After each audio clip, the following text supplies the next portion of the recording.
tout d'abord, je voudrais vous remercier de votre présence ce soir. Et je vous remercie donc Madame Clara, qui représente la directrice académique, Madame, qui représentait Monsieur le maire de Foix, le conseil général s'est excusé de pouvoir être présent ce soir. Et je suis ravi de vous accueillir et surtout d'accueillir ici ce soir Monsieur Gianni Buratoni, qui est ici. Alors, je vais le laisser présenter, vous dire davantage sur son œuvre. Juste dire 2-3 éléments. Je ne vous cache pas, j'ai pris quelques notes parce que je ne voulais pas prendre le risque de déformer une réalité. Vous êtes artiste paysagiste, vous arrivez d'Italie, voilà. Et vous avez exposé, travaillé dans de nombreux pays, beaucoup en Italie, beaucoup en France. Vous venez presque en voisin, vous êtes, je crois, actuellement vers Saint-Gaudens. Vers Saint-Gaudens. Voilà. Beaucoup de travail sur le paysage, de diverses façons. Et pour ce que j'en ai retenu, vous proposez une nouvelle approche du paysage en faisant appel à de nombreuses formes. Alors, il y a de l'aquarelle, dont j'ai appris qu'elle n'en était pas. Il y a de la broderie, elle n'en est pas non plus. Voilà. Mais tout ça, je vous laisserai le préciser. Donc je disais que vous avez exposé en nombreux endroits. Et également, une spécificité, le fait que vous travaillez systématiquement avec des auteurs, des écrivains, des historiens, des philosophes, des photographes. Je trouvais intéressant cette façon de faire. Vous êtes également enseignant, maître de conférence à l'École nationale d'architecture de Paris, et vous avez été chargé de cours à l'Université de Paris, un cours qui s'appelle Essai de paysage et jardin virtuel. Voilà. Pour avoir parlé un peu avec vous, mais j'espère que vous nous en direz quelques mots, voilà. Le nom de cette exposition est Jardin caché, et je trouve qu'il y a comme un petit peu de choses, voilà, que je vous laisserai dévoiler, qui sont à chercher, qu'on ne perçoit pas immédiatement. Et ce que j'ai également, en préparant quelques mots présenter ce soir, je fais ce qu'on fait souvent, le terme est vilain, j'ai googlé, j'ai cherché, et je suis tombé sur, je me permets de le citer parce que ça m'a donné à réfléchir. Gianni Buratoni cherche toujours le génie du lieu. L'œuvre est en situation, ailleurs elle est autre. Il ne s'agit surtout pas de peindre des toiles et de les suspendre aussi les unes à côté des autres. En d'autres termes, le lieu participe de l'œuvre, l'exposition elle-même est une œuvre. Et alors là, ça m'a interrogé parce qu'il fait nuit, mais néanmoins vous l'avez vu, vous voyez l'aspect de notre établissement. On ne peut pas dire qu'il soit très joli, très folichon. Et en visitant le lieu ici, voyant voyant ce lierre là qui court sur ces dalles d'ardoise, voilà, je me suis dit qu'est-ce qui serait bien de pouvoir vous confier la totalité et de vous laisser cacher ou dévoiler des choses. Et voilà. Donc, vous allez nous dire quelques mots pour ça. Et vous remercier aussi parce que vous allez intervenir dans des classes face à des élèves. Et je trouve que c'est une réelle chance pour nos élèves que de pouvoir se confronter à la création vraie, quelque chose d'authentique, quelque chose qui, voilà, un échange avec vous. Voilà. Merci pour ça. Et merci donc à vous également, Madame D'Emblay, voilà, la cheville ouvrière de tout ça. Et, voilà. Merci beaucoup. Merci à vous.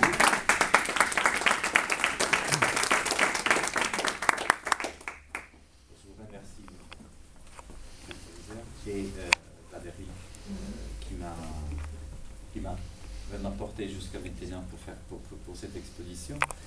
C'est une exposition, ici il y a des éléments très simples, sur un sujet qui est très simple, mais bon, qui peut être complexe si on commence à fouiller dedans, qui est celui du jardin caché. Alors il y a les jardins secrets, qui est quelque chose d'établi.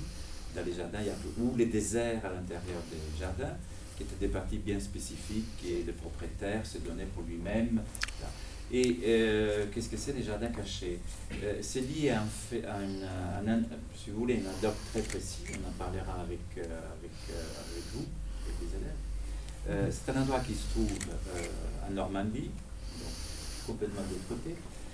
Donc un paysage qui est complètement différent. Les plateaux des Pays de Caux, c'est un plateau donc qui est plutôt en horizontal avec des grandes failles et qui forment ce qu'on appelle les failles du terrain. Et dans un endroit, la ville s'appelle Belleville-en-Caux, dans le Val des Sanes. La Sane, c'est une petite rivière qui passe, et qui arrive jusqu'à Varengeville. Et il y avait une particularité, donc un jour comme ça, je parle avec un monsieur qui l'hébergeait et chez qui j'allais très souvent, et je lui dis, j'ai un ami qui, en Angleterre, a la chance de se réveiller tous les matins dans son œuvre, c'est-à-dire dans son jardin. Il dit, mais si vous voulez, je vous donne tous les terrains que vous voulez, surtout pas, non, je ne veux pas être propriétaire, c'est toujours des problèmes. Et donc j'ai préféré dire, est-ce que vous me donnez comme ça pendant 2 ou 3 ans la possibilité de faire des choses et mettre à disposition, parce qu'il y avait, fallait faire des petites modifications des terrains, des équipements, donc c'était des bulldozers, des choses de ce genre, des pelleteuses, c'est ça qu'on appelle. Il dit oui, oui. D'autant plus qu'on avait déjà commencé dans ce bois, on appelle ça un bois, faire des travaux parce que les premiers strates du terrain étaient de la terre, mais surtout le deuxième strate, il y avait des couches de marne, donc de ces calcaires très particuliers, d'où les marnières, qui étaient extraits déjà au XVIIIe siècle. Donc il m'a fait voir des grottes dans lesquelles il y a, déjà au XVIIIe, on continuait à extraire, on commençait à extraire pardon, la marne, donc cette espèce de calcaire, pour acidifier les champs, acidifier les terrains.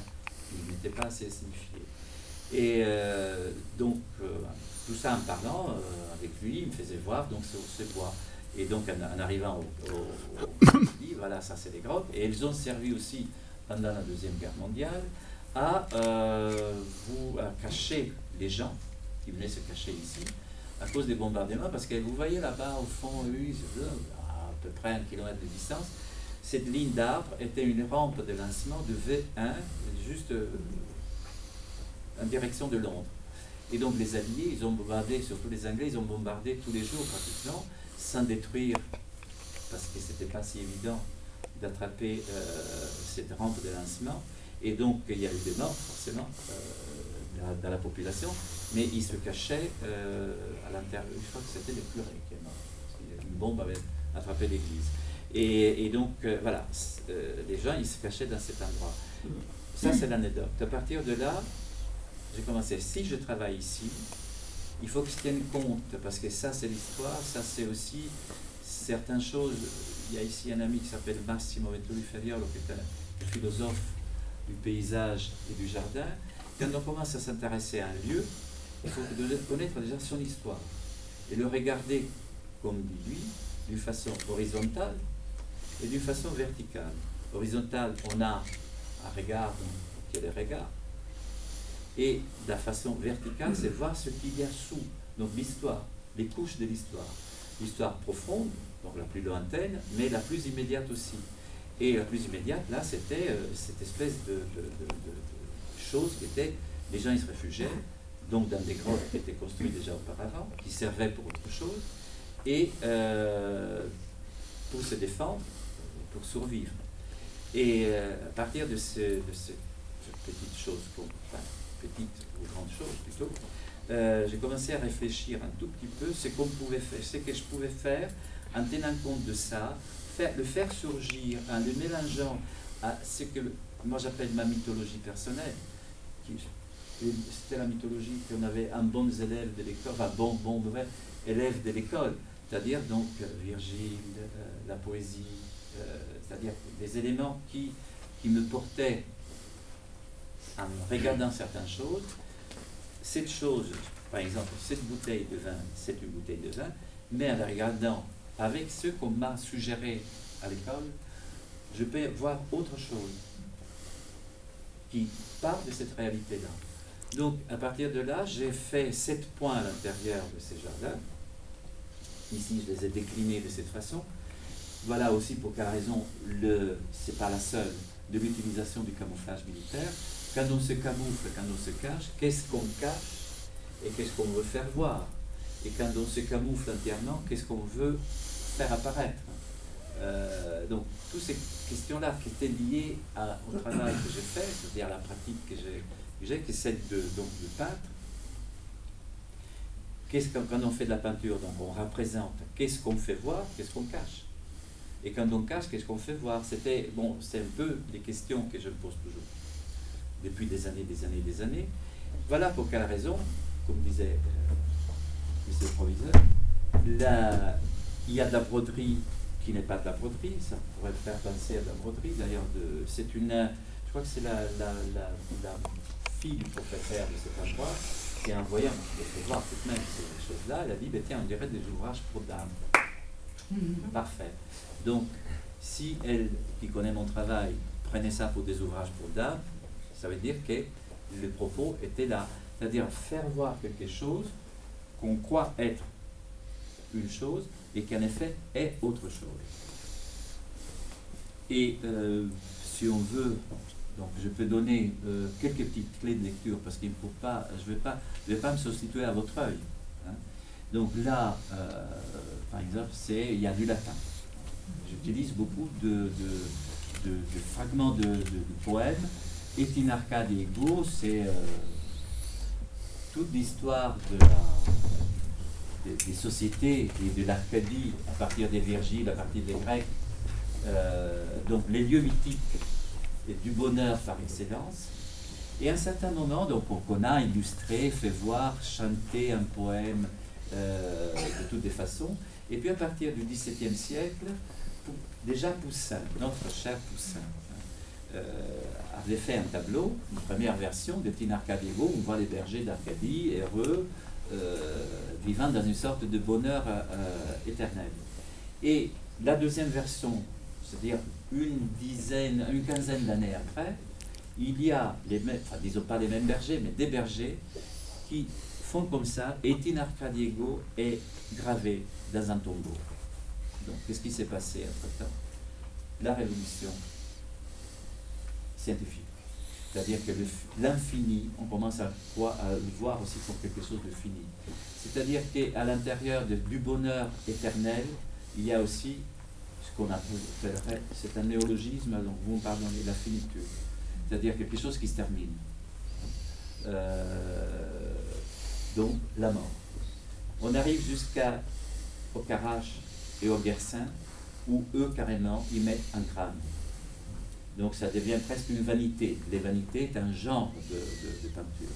Donc moi, j'ai continué un peu dans la tradition, je suis un peu peut-être ambitieux, mais pourquoi pas, de dire, je continue dans la tradition de ces gens et artistes qui ont travaillé sur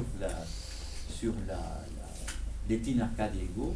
Et vous voyez, donc il y a un paysage, c'est un paysage pyrénéen que j'ai transféré, voilà. Paysage plutôt pyrénéen, et vous voyez donc qu'il y a un temple donc, qui est symbole il y a plusieurs symboles, les symboles du temple, ils sont plusieurs, c'est donc le bonheur, c'est le sacré, comme il est interprété, c'est cette tradition donc, de l'Arcadie, et donc notre tradition culturelle, en Occident justement, vient de là. Mais elle a ses bases là sur quelque chose de, c'est pas un fer à repasser, c'est un blockhouse. Donc c'est quelque chose qui est menaçant. Voilà pour quelle raison aussi je l'ai fait sur une toile que je n'ai pas peint, hein, c'est une toile que moi j'ai pris. Donc ça pourrait être un ready-made accompagné, comme on dit un art, dans le monde de l'art. J'ai peint, parce qu'il se fait au pinceau, mais de la façon comme si c'était une broderie, dans la tradition donc des broderies qui accompagnaient, c'était la version populaire des grandes machines picturales de la peinture épique, donc la peinture de guerre. Et j'ai mis cet élément-là, qui est un élément d'inquiétude. Et même dans ce jardin caché, voilà, je reviens à ça,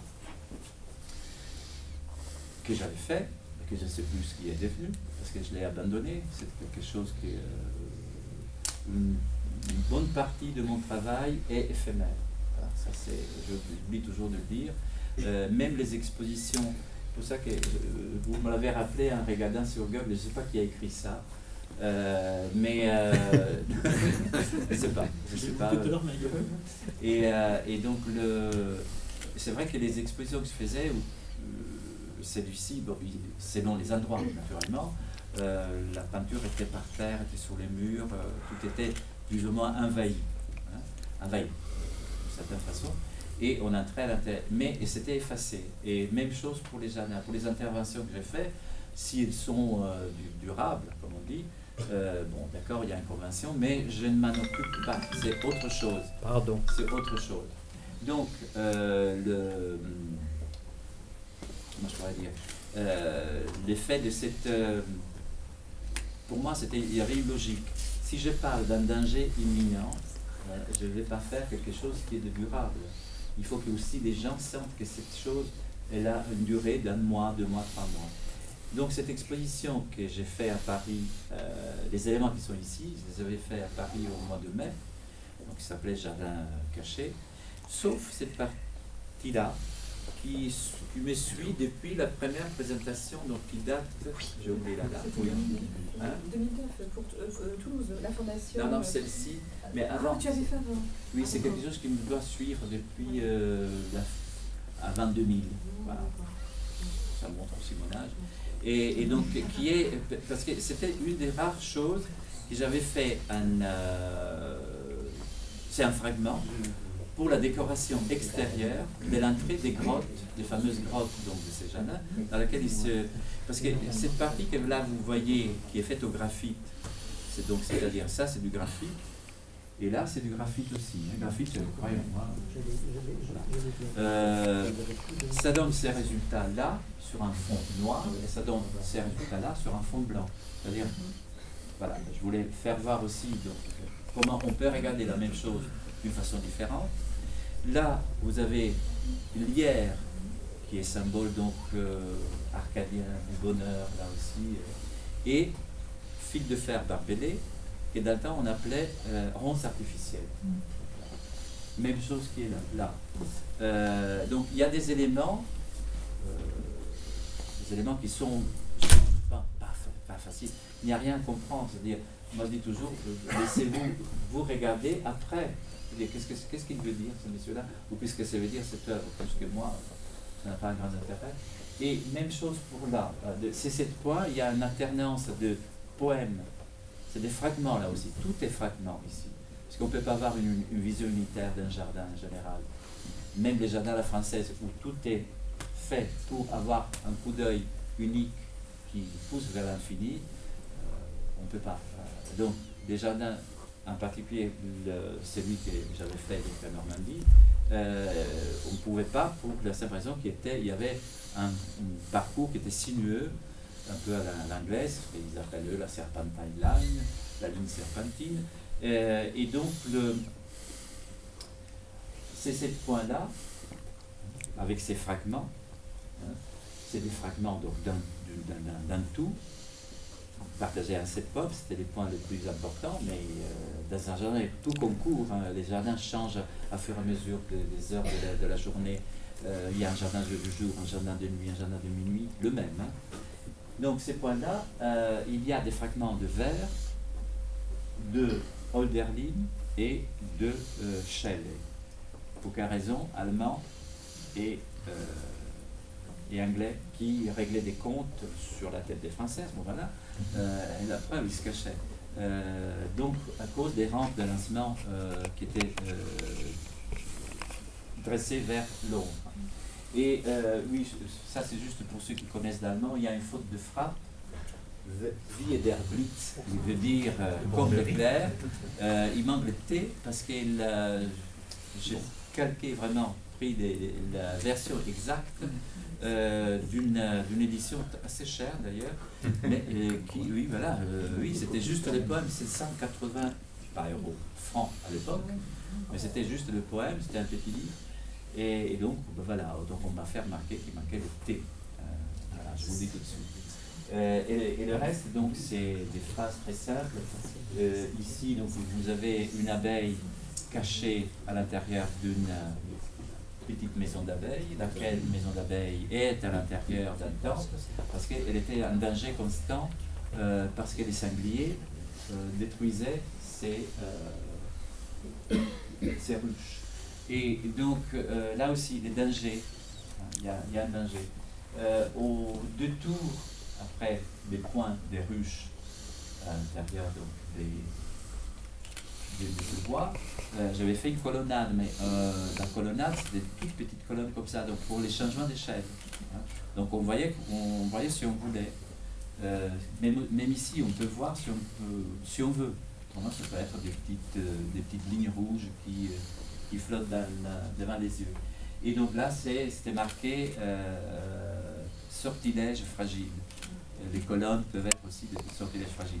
C'est une interprétation que je donne. Chacun peut donner ensuite et l'appliquer à ce qu'il voit, dans le cas précis, pour le jardin caché. Ensuite, on arrivait, et là, c'était, quand je suis arrivé, je dis qu'est-ce qui se passe? C'était magnifique à voir, mais c'était une blessure. Avec les bulldozers, ils avaient commencé, je dis, ben, à l'arrivée jusqu'au bout, couper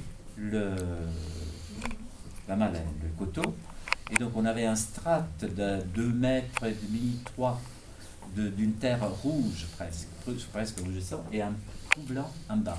C'était magnifique. On voyait dans le même temps très fragile aussi. Donc là, ici on fera une sorte d'amphithéâtre ou théâtre. Et là, donc, c'est écrit en allemand, c'est Hölderlin, là aussi. Donc il dit, à l'intérieur, dans l'ombre chaude.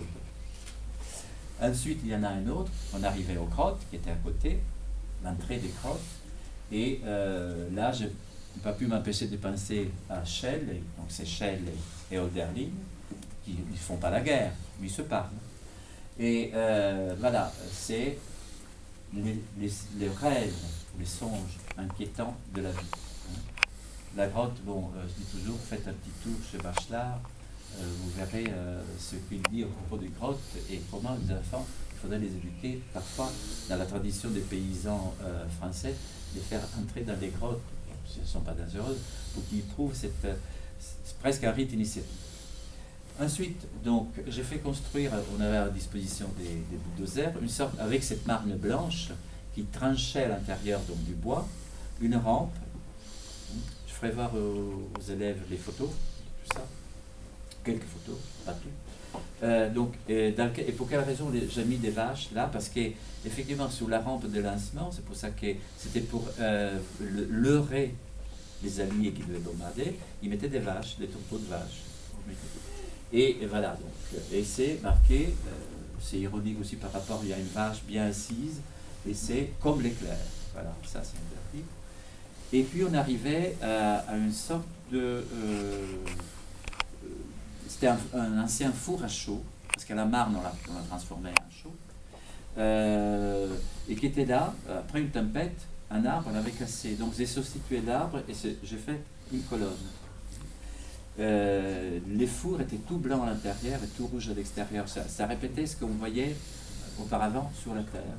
Et là, c'est un vers de Shelley qui dit les lois gentilles de la nature. Et au fond, vers la fin, il y avait comme une petite clairière c'est des choses, les génies du lieu, c'est ça. C'est-à-dire, vous allez dans un endroit, vous dites, je suis bien dans cet endroit, je ne suis pas bien dans cet endroit. C'est les génies du lieu qui décident à ce moment-là. Vous êtes bien, là c'était beau, mais j'étais mal à l'aise. Après, j'ai su que des résistants avaient été fusillés là-bas. Pas parce que je suis un voyant, mais je ne sais pas, il y a des fois, on sent des petites choses comme ça. Donc j'ai mis ensemble, donc j'ai mis 3 poteaux, donc comme ça de chêne, dont un était à moitié en chêne et l'autre était vissé là-dessus, une colonne de marbre de Carrare de cette taille, dans lequel était gravé Rice Memory, mémoire surgit. Donc c'était référé à ce qui s'était passé auparavant, ça se référait à l'endroit en général, ça se référait aussi à l'architecture, parce que le poteau qui a servi à ce moment-là pour fusiller les gens, est l'élément de base pour la construction d'une cabane, de la construction d'une maison, de la construction de l'architecture. Donc voilà, je fonctionnais et je fonctionne, j'espère. Il y a une chose à voir, mais on peut penser à autre chose. Et les petits tableaux qui sont en bas, ça fonctionne comme ça, un peu. C'est des faux, c'est des élévations et un architecte appelle une élévation ou des plans de ce que j'ai exécuté l'art, mais en y jouant. C'est pas un travail d'un architecte, c'est un travail d'un artiste. Je pense que j'ai tout dit, c'est déjà très long.